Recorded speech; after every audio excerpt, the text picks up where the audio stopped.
వలస పక్షులకు ఓటేస్తే కనిపించారు. వలస పక్షులు అంటుండే ఎవరని అంటున్నాడు కేటీఆర్.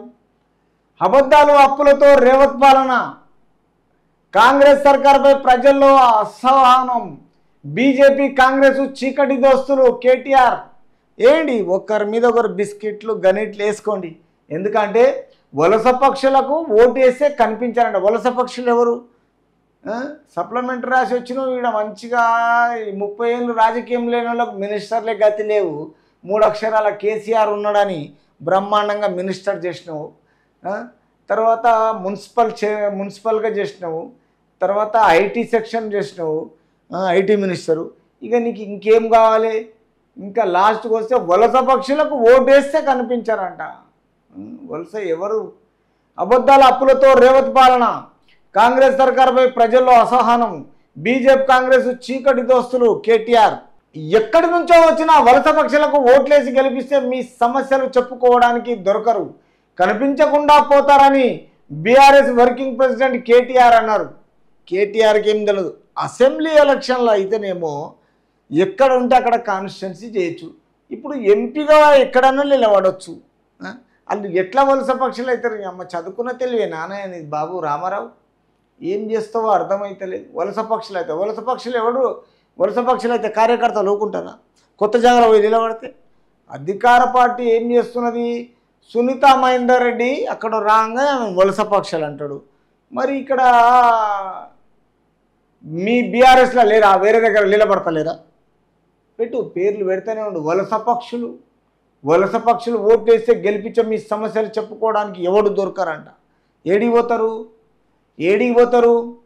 ఏడికి పోరు, కనిపించకుండా పోతారని బీఆర్ఎస్ వర్కింగ్ ప్రెసిడెంట్ కేటీఆర్ అన్నారు. మల్కాజ్గిరి బీజేపీ కాంగ్రెస్ అభ్యర్థులు ఈటల రాజేందర్, సునీతారెడ్డిని ఆయన వలస పక్షులతో పోల్చారు.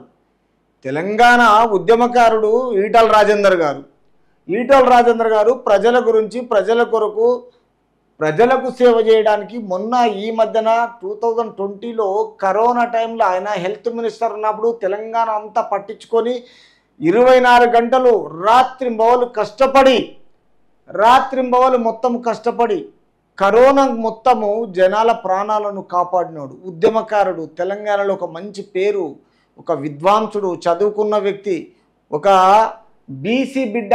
ఆ బిడ్డకు ఇవాళ తెలంగాణ ప్రజలు బాగుండి తర్వాత మీ అవినీతి పరిపాలనలో అక్కడ పాడి కౌశిక్ రెడ్డికి పాడగడతాము, మేము దస్తాము ఓటేయకపోతే అని భార్య పిల్లలతో సహా అన్నాడు. కాబట్టి తన కొంచెము 2 అడుగులు వెనుకకేసిండు. కాబట్టి అక్కడ పాడి కౌశిక్ రెడ్డి వచ్చిండు. లేకపోతే పాడి కౌశిక్ రెడ్డిని ఎవడన్నా గెలిపిస్తాడా? ఏం చేసినోడు అన్నాడు. ఏం చేసిండు?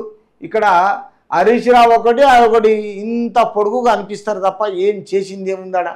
ఏమీ లేదు.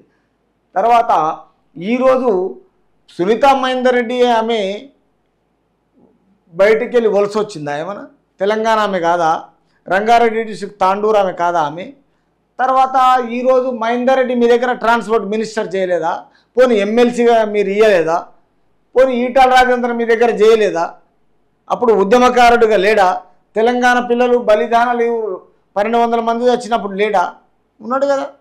అందరున్న తర్వాత ఈరోజు పట్టుకొని వాళ్ళను మీ పార్టీలోకి వెళ్ళిపోయారని మీరు ఎలగొట్టేసి ఇలా వాళ్ళను బాధ పెట్టి ఈటల రాజేందర్ను బలి చేసి పాపం నానా రకాలుగా బాధ పెట్టింది నువ్వు మీ అయ్యా.